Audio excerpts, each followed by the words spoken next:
আসসালামু আলাইকুম viewers, welcome to my channel ভোজন বিলাস বাই আলাইসা।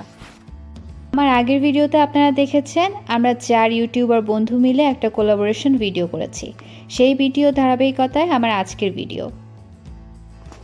আধরা আহমেদ মিম তৈরি করেছিল রোল পটেটো সমোসা। আনিকা খানের রেসিপি হচ্ছে স্পাইসি পটেটো লাজানিয়া। আর ইতালবাংলা রান্নাঘরের রেসিপি হচ্ছে ডিম আলুর চপ।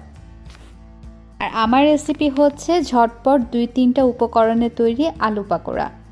সবার রেসিপির লিঙ্কগুলো আমি নিচে ডেসক্রিপশন বক্সে দিয়ে দেবো, আপনারা চেক করে নেবেন। প্রত্যেকের ভিডিওগুলো হচ্ছে খুবই সহজ এবং সেই সাথে দারুণ মজাদার। আপনারা বাসায় তৈরি করবেন, তাদের ভিডিওগুলো দেখতে একদমই ভুলবেন না। এবার চলে আসি আমার রেসিপিতে। খুব সহজে অল্প উপকরণে বাসায় তৈরি করতে পারবেন মুচমুচে এবং মজাদার এই আলু পাকোড়া। ইফতারে 3-4 ঘন্টা আগেও তৈরি করে রাখতে পারবেন, মুচমুচে থাকবে ইফতারের সময় পর্যন্ত। চলুন তাহলে চলে যাচ্ছি মূল রান্নাতে। মূল রান্নায় যাওয়ার আগে অনুরোধ রইল এরকম আরও অনেক রেসিপি পেতে subscribe to my channel. Medium সাইজের 2টা আলু নিয়েছি, এখন এগুলোকে আমি কুচি কুচি করে নেব। অনেকে আলু কুচিতে একটু ঝামেলা বোধ করেন, কিভাবে আলুটা কুচি করতে হয় সেটা প্রপারলি জানেন না, তাই আমি আপনাদেরকে দেখিয়ে দিচ্ছি একই সমান কিভাবে আলুটাকে কুচি করবেন। প্রথমে আমি কুচি করে নিয়েছি আলুগুলোকে আড়াআড়িভাবে। এখন আমি এগুলোকে মিহি কুচি করে নেব। সেই জন্য আমি দেখতেই পাচ্ছেন আলুটাকে এভাবে সাজিয়ে নিয়েছি। এখন ঠিক এইভাবে ছুরিটাকে হাঁটিয়ে দিতে হবে আলুর উপরে। আঙুলটা একটু সাবধানে রাখবেন। যে কোনো কিছু কাটাকাটি করার বা কুচি করার সবচেয়ে প্রধান ট্রিক্স হচ্ছে আপনার যে আঙুলটা আলুর উপরে বা জিনিসের উপরে থাকবে সেই আঙুলটাকে আপনারা বাঁকা করে রাখবেন, ছুরি যেন আঙুলের উপর দিয়ে না যায়। আপনাদের বোঝার সুবিধার্থে আমি অন্য সাইড থেকেও দেখিয়ে দিচ্ছি। দেখুন আমার আঙুলটা কি পজিশনে আছে। ছুরি যত আমার আঙুলের দিকে যাচ্ছে আমার আঙুলটা কিন্তু আমি পিছিয়ে নিচ্ছি। ঠিক এভাবে আগে আলুটাকে এরকম স্লাইস করে নিতে হবে, তারপরে এভাবে সাজিয়ে নিতে হবে, তাহলেই আমাদের সবগুলো কুচি সমান হবে। এখন আমি জাস্ট হাঁটিয়ে দিচ্ছি আলুর উপরে। দেখতে পাচ্ছেন কুচিগুলো একদম সমান হয়েছে। এটা তো আসলে বলে বোঝানো খুব একটা সহজ বিষয় নয়, এই জন্য আমি পুরো বিষয়টাকে আনকাট রেখেছি যেন আপনারা খুব ভালো মতো বুঝতে পারেন। আলুগুলোকে আমি পানির মধ্যে রেখে দেব 5 মিনিট, তারপর কচলে পানি বদলে পরিষ্কার করে ধুয়ে নিতে হবে। তারপর একটা ঝাঁঝরির মধ্যে অতিরিক্ত পানিটা ঝরিয়ে নিতে হবে। ঠিক এইভাবে পানিটা ঝরিয়ে নেওয়ার পর আমি একটা পাত্রে নিয়ে নিয়েছি। আমার এখানে কুচি করে নেওয়ার পর 1.5 কাপ পরিমাণ আলু কুচি হয়েছে। তারপর আমি এর মধ্যে স্বাদ অনুযায়ী লবণ দিয়ে দিলাম, আধা চা চামচ পরিমাণ টেস্টিং সল্ট দিয়েছি, এটা আপনাদের কাছে না থাকলে না দিলেও চলবে। 3 টেবিল চামচ পরিমাণ পেঁয়াজ কুচি এবং স্বাদ অনুযায়ী কাঁচামরিচ কুচি দিয়ে এখন আলুটাকে খুব ভালো মতো কচলে নিতে হবে। লবণ দেওয়ার কারণে আলু থেকে এখন আস্তে আস্তে পানি বের হতে শুরু করবে। আমি কিন্তু খুব ভালো মতো এটাকে কচলে নিচ্ছি। দেখতেই পাচ্ছেন আলুটা ভিজে ভিজে এসেছে এবং আলু থেকে পানি বের হতে শুরু করেছে। এখন আমি আধা কাপ পরিমাণ ময়দা বা আটা দিয়ে দেব। আপনারা আটা ময়দা যে কোনো একটা ব্যবহার করলেই চলবে। আমি অল্প অল্প করে দিয়েছি এবং খুব ভালো মতো কচলে কচলে আলুর সাথে মিলিয়ে নিচ্ছি। একবারে পুরো ময়দাটা ঢেলে দেওয়া যাবে না, তাহলে কিন্তু মেলাতে অসুবিধা হবে। এভাবে অল্প অল্প করে আমার মতো দিতে হবে এবং ভালো মতো কচলে নিতে হবে।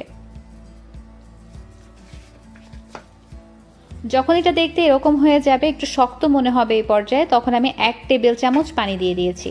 কোনোভাবেই এর থেকে বেশি পানি দিতে যাবেন না, তাহলে কিন্তু আটাটা নষ্ট হয়ে যাবে। অনেকক্ষণ ধরে ক্রিস্পি থাকার একমাত্র ট্রিক্স হচ্ছে এর মধ্যে পানির পরিমাণ খুবই কম থাকে। আমি আলুগুলোকে মেখে 2 মিনিটের জন্য রেখে দিয়েছিলাম। 2 মিনিট পর একটু পানি বের হয়ে আলুটা একটু এরকম সফট হয়ে যাবে। দেখতে পাচ্ছেন একটু সফট হয়ে এসেছে। এখন আমি এগুলোকে ভেজে নেব। কোনোভাবেই এই আলুটাকে কিন্তু মেখে 2 মিনিটের বেশি রাখা যাবে না, তাহলে কিন্তু ভেজে নেওয়ার পর নেতিয়ে যাবে। তেলটা ভালো মতো গরম হয়ে গেছে। আমি মিডিয়াম আঁচে চুলায় তেল গরম দিয়ে দিয়েছিলাম। তেলের পরিমাণটা আপনারা আপনাদের প্যানের সাইজ অনুযায়ী ডিসাইড করে নেবেন। প্যানটা যদি বড় হয় তাহলে তেলের পরিমাণ বেশি লাগবে, ছোট হলে কম লাগবে। এখন মিডিয়াম আঁচে আমার পাকোড়াগুলোকে ভেজে নিতে হবে। পাকোড়াগুলো তেলে দেওয়ার সময় এরকম হাত দিয়ে একটু পাতলা করে তারপর তেলে দেবেন, তাহলে সেটা বেশি মুচমুচে হবে। কোনোভাবেই চুলার আঁচটা একদম বাড়িয়ে দিয়ে এটাকে সাথে সাথে ভেজে নেওয়া যাবে না, তাহলে ভাজতে অনেক কম সময় লাগবে, কিন্তু ভেজে নেওয়ার পরে তুলে নেওয়ার পর এটা অনেকটাই নেতিয়ে যাবে, অনেক বেশি সময় ধরে ক্রিস্পি থাকবে না। তাই চুলার আঁচটা একদম মিডিয়াম আঁচে রেখে এটাকে ভেজে নিতে হবে। মিডিয়াম আঁচে ভাজতে আমার এক একটা ব্যাচ 6 থেকে 7 মিনিটের মতো সময় লেগেছে। আপনাদের চুলার আঁচের উপর নির্ভর করবে আপনাদেরটা হতে কত সময় লাগে, কিন্তু অবশ্যই খেয়াল রাখবেন চুলার আঁচটা যেন বেশি জোরে না থাকে।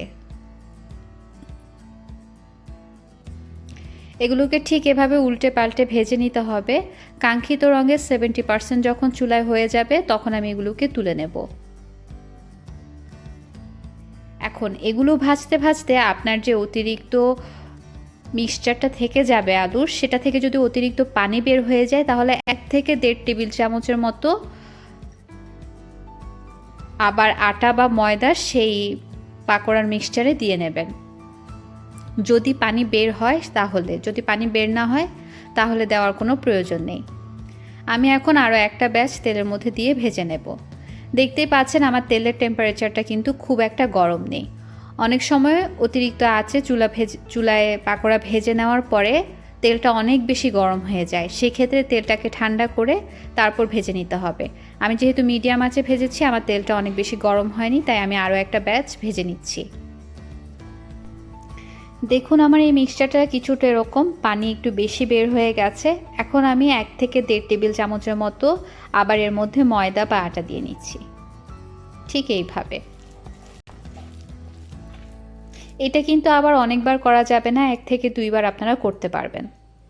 এখন আবার আমি ভেজে নেব।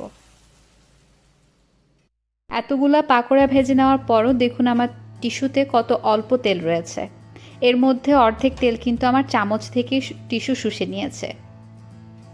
তাহলে বুঝতেই পারছেন যে পাকোড়াটা কিন্তু একদমই তেল শুষে নেয় না। ইফতারের জন্য একদমই পারফেক্ট। আশা করছি আপনাদের ভালো লেগেছে আমার আজকের ঝটপট এবং সহজ এই রেসিপিটি।